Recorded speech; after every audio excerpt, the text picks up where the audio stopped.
Bonjour mon frère et ma sœur, que la paix de Jésus soit avec vous. Je souhaite que Dieu agisse dans ton cœur ce soir et qu'il t'apporte le repos et la consolation dont tu as tant besoin. Je suis le pasteur Antonio Junior et aujourd'hui je veux apporter un message de foi et d'espérance à ton cœur. Ensuite nous allons prier et unir notre foi. Parce que Jésus a dit que là où 2 ou plusieurs personnes sont réunies en son nom, il serait présent au milieu d'elles. Alors, je crois, notre foi va déplacer le surnaturel. Nous allons débloquer les choses qui sont débloquées, les choses qui semblent ne pas fonctionner. Par la foi, nous allons demander à Dieu d'intervenir en notre faveur. Amen. Et avant d'apporter ce message, je veux remercier Dieu pour cette opportunité et te remercier, toi qui aimes mes vidéos et qui les partages. Tu n'as aucune idée d'où ces messages sont arrivés.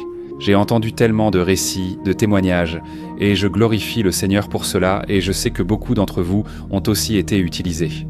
Parce que lorsque tu partages une prière comme celle-ci, dans ton groupe familial, dans le groupe WhatsApp, sur Facebook, tu permets au Saint-Esprit de parler à plus de cœur, à plus de vie.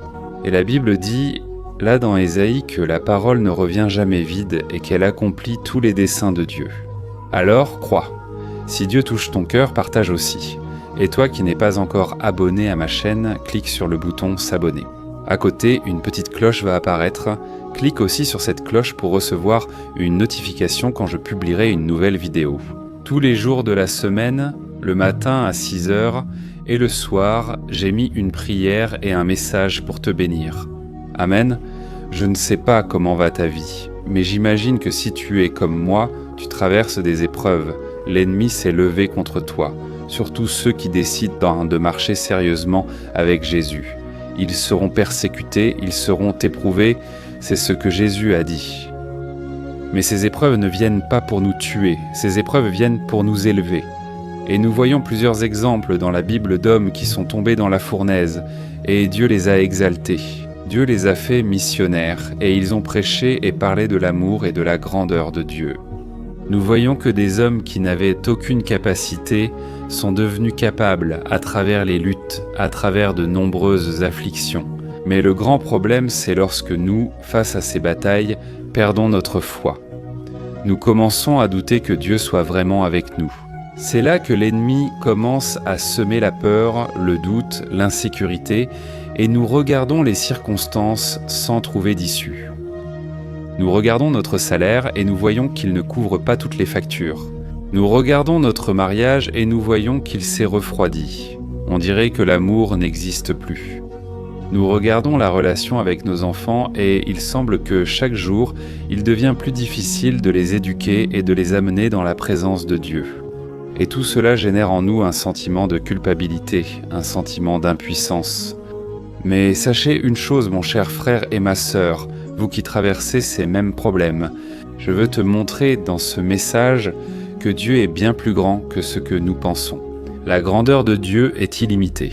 Et si Dieu n'a pas encore agi dans ta vie comme tu le souhaiterais, il te suffit de rester dans la foi.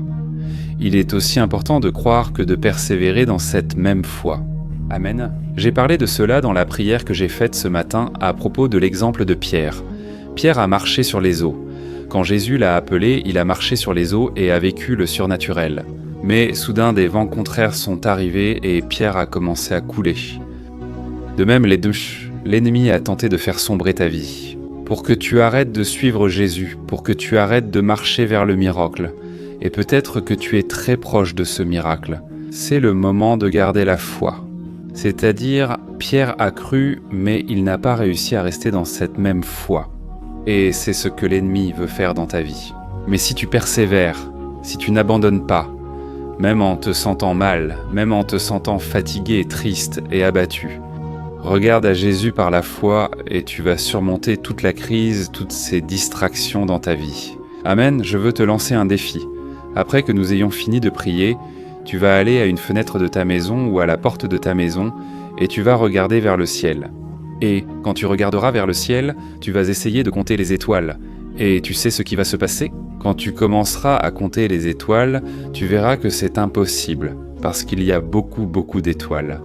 Et c'est exactement ce que Dieu a pour ta vie. La Bible dit, là dans Éphésiens, chapitre 3, verset 20, que le Seigneur est puissant pour faire infiniment plus que tout ce que nous pensons ou imaginons. Autrement dit, tout ce que tu as déjà rêvé, tout ce que tu as déjà imaginé dans ta vie, Dieu peut faire bien plus encore.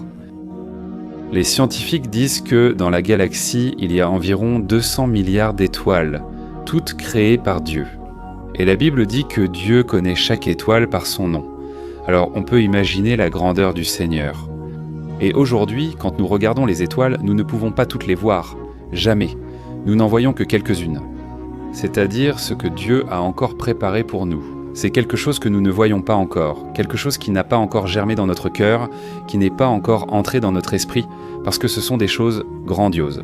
Je veux te lire un passage qui se trouve dans Isaïe, chapitre 40, qui parle justement de la grandeur et de la puissance de Dieu. Il est écrit « Avec qui me comparerez-vous ? Qui me ressemble ? Demande le Saint. Levez les yeux vers les hauteurs, qui a tout créé.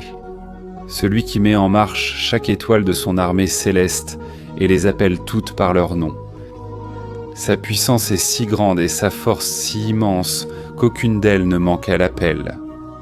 Alléluia, gloire à Dieu, mon cher frère et ma chère sœur. La preuve de la grandeur de Dieu est juste au-dessus de votre tête. Il suffit de regarder le ciel. Alors, si Dieu a réussi à créer toutes ces étoiles et à les appeler par leur nom, imaginez ce qu'il peut faire dans votre vie.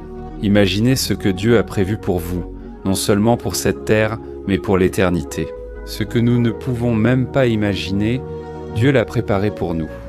Alors nous allons voir l'exemple d'Abraham, un homme âgé qui était marié à une femme également âgée et qui ont souffert toute leur vie d'un problème de stérilité.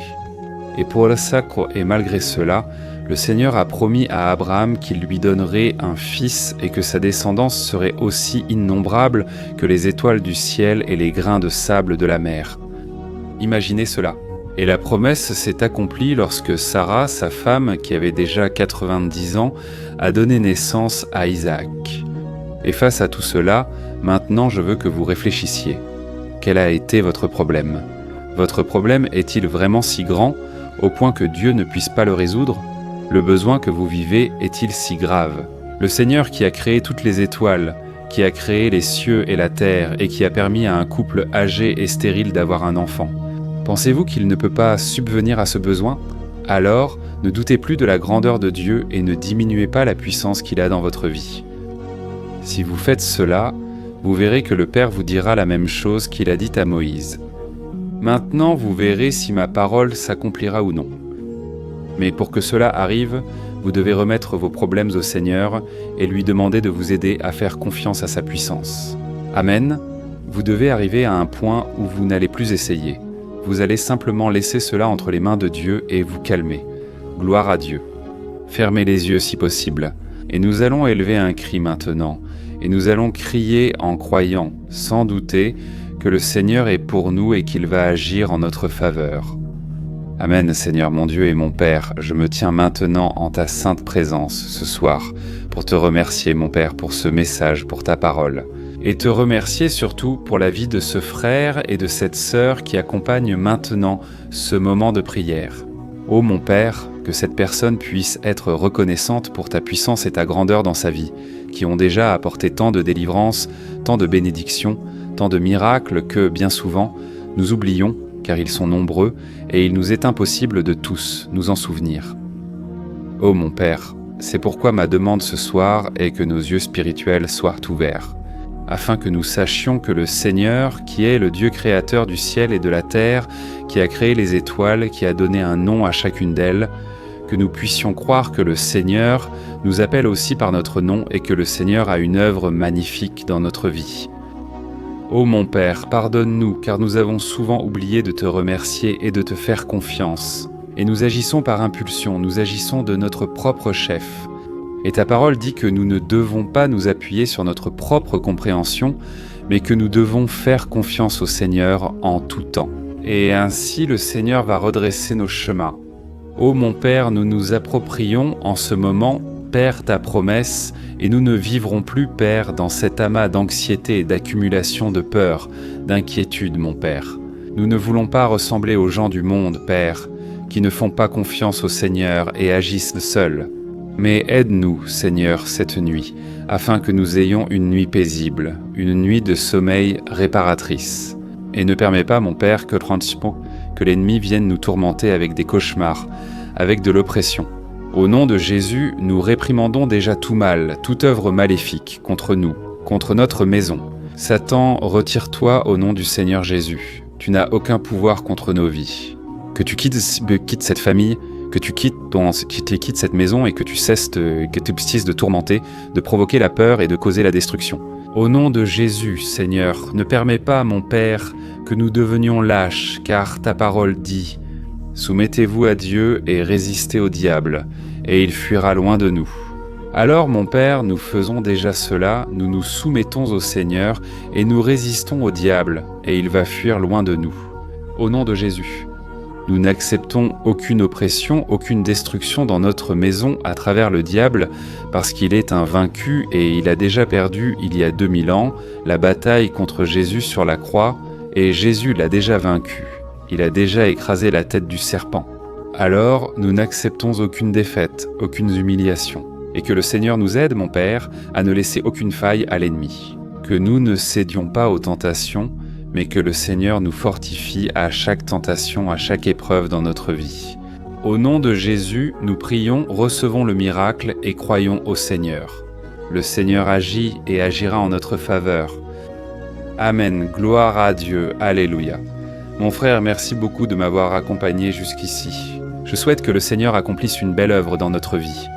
Je crois qu'il est déjà en train de le faire et qu'à travers ces prières, ces messages, le Seigneur puisse continuer à travailler dans ton cœur, travaillant dans ta maison. J'ai reçu de nombreux témoignages de femmes qui ont un mari, d'hommes qui ont une épouse, d'enfants qui auparavant ne servaient pas Dieu, mais qui maintenant écoutent les vidéos, écoutent les messages. Poursuivons notre foi. Le Seigneur agit même quand nous ne voyons rien. Dieu travaille en notre faveur. Amen, je suis le pasteur Antonio Junior. Si vous avez aimé cette prière, ce message, partagez et abonnez-vous à ma chaîne. Que Dieu vous bénisse.